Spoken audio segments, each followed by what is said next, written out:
Water break. Hi guys, this is Connie. We are now at Chapter 9 of Hatchet. Brian's making fire. Brian found it was a long way from sparks to fire. Clearly there had to be something for the sparks to ignite, some kind of tinder or kindling. But what? He brought some dried grass in, tapped sparks onto it, and watched them die. He tried small twigs, breaking them into little pieces, but that was worse than the grass. Then he tried a combination of the two, grass and twigs. Nothing. He had no trouble getting sparks, but the tiny bits of hot stone or metal, he couldn't tell which they were, just sputtered and died. He needed something finer, something soft and fine and fluffy to catch the bits of fire. Shredded paper would be nice, but he had no paper. So close, he said out loud. So close. He put the hatchet back in his belt and went out of the shelter, limping on his sore leg. There had to be something. It had to be. Man had made fire. There had been fire for thousands, millions of years. There had to be a way. He dug into his pockets and found the $20 bill in his wallet. Paper. Worthless paper out here. But if he could get a fire going. He ripped the 20 into tiny pieces, made a pile of pieces, and hit sparks into them. Nothing happened. They just wouldn't take the sparks. There had to be a way, some way to do it. Not 20 feet to his right, leaning out over the water, were birches, and he stood looking at them for a full half-minute before they registered in his mind. They were a beautiful white with bark like clean, slightly speckled paper. Paper! He moved to the trees. Where the bark was peeling from the trunks, it lifted in tiny tendrils, almost fluffs. Brian plucked some of them loose, rolled them in his fingers. They seemed flammable, dry, and nearly powdery. He pulled and twisted bits off the trees, packing them in one hand while he picked them with the other, picking and gathering until he had a wad close to the size of a baseball. Then he went back into the shelter and arranged the ball of birch bark peelings at the base of the black rock. As an afterthought, he threw in the remains of the $20 bill. He struck, and a stream of sparks fell onto the bark and quickly dried. But this time one spark fell on one small hair of dry bark, almost a thread of bark, and it seemed to glow a bit brighter before it died. The material had to be finer. There had to be a soft and incredibly fine nest for the sparks. I must make a home for the sparks, he thought. A perfect home where they won't stay. Oh. A perfect home, or they won't stay. They won't make fire. He started ripping the bark, using his fingernails at first. And when that didn't work, he used the sharp edge of the hatchet, cutting the bark in thin slivers, hairs so fine they were almost not there. It was painstaking work, slow work, and he stayed with it for over 2 hours. Twice he stopped for a handful of berries and once to go to the lake for a drink.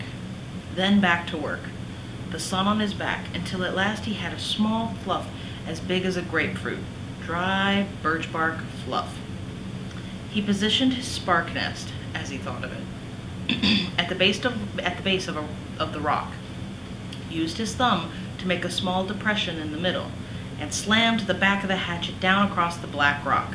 A cloud of sparks rained down, most of them missing the nest, but some, perhaps 30 or so, hit in the depression, and those 6 or 7 found fuel and grew, smoldered, and caused the bark to take on the red glow. Then they went out. Close! He was so close! He repositioned the nest, made a new and smaller dent with his thumb, and struck again. More sparks, a slight glow, then nothing. It's me, he thought. I'm doing something wrong. I do not know this. A cave dweller would have had a fire by now. A Cro-Magnon man would have had a fire by now. But I don't know this. I don't know how to make a fire. Maybe not enough sparks. He settled the nest in place once more and hit the rock with a series of blows as fast as he could.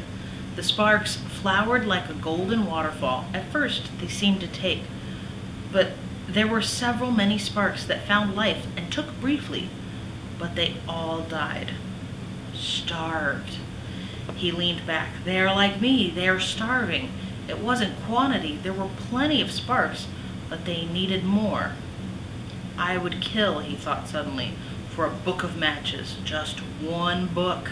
Just one match. I would kill.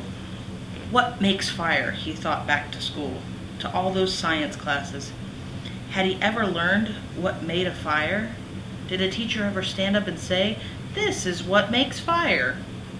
He shook his head, tried to focus his thoughts. What did it take? You have to have fuel, he thought, and he had that.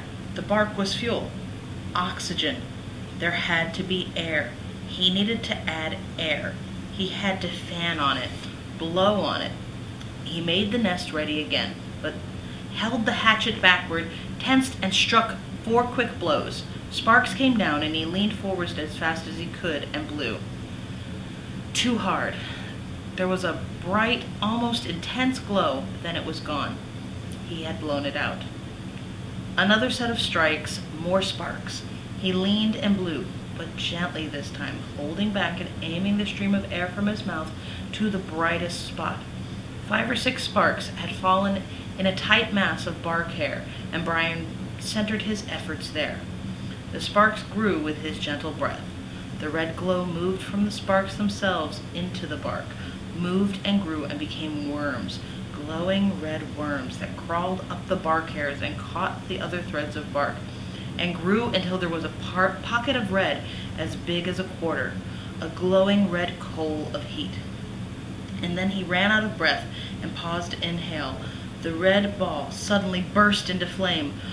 "Fire!" he yelled. "I've got fire! I've got it! I've got it!" But the flames were thick and oily and burning fast, consuming the ball of bark as fast as if it were gasoline. He had to feed the flames, keep them going. Working as fast as he could, he carefully placed the dry grass and wood pieces he had tried at first on top of the bark, and it was gratified to see them take. But they would go fast. He needed more and more. He could not let the flames go out. He ran from the shelter to the pines and started breaking off the low, dead, small limbs. These he threw in the shelter, went back for more, threw those in, and squatted to break and feed the hungry flames. When the small wood was going well, he went out and found larger wood and did not relax until that was going. Then he leaned back against the wood brace of his door opening and smiled. "I have a friend," he thought. "I have a friend now. A hungry friend, but a good one. I have a friend named Fire. Hello, Fire." The curve of the rock made an almost perfect drawing flue that carried the smoke up through the cracks of the roof, but held the heat. He kept the fire small. If he kept the fire small, it would be perfect and would keep anything like Porcupine coming through the door again. A friend, a guard, he thought. So much from a little spark. A friend and a guard from a tiny spark. He looked around and wished he had somebody to tell this thing, to show this thing he had done. But there was nobody. Nothing but the trees and the sun and the breeze and the lake. Nobody. And he thought rolling thoughts, with the smoke curling up over his head and the smile still half on his face. He thought, I wonder what they're doing now. I wonder what my father is doing now. I wonder what my mother is doing now. I wonder if she is with him. Chapter 10 is next. Brian has fire.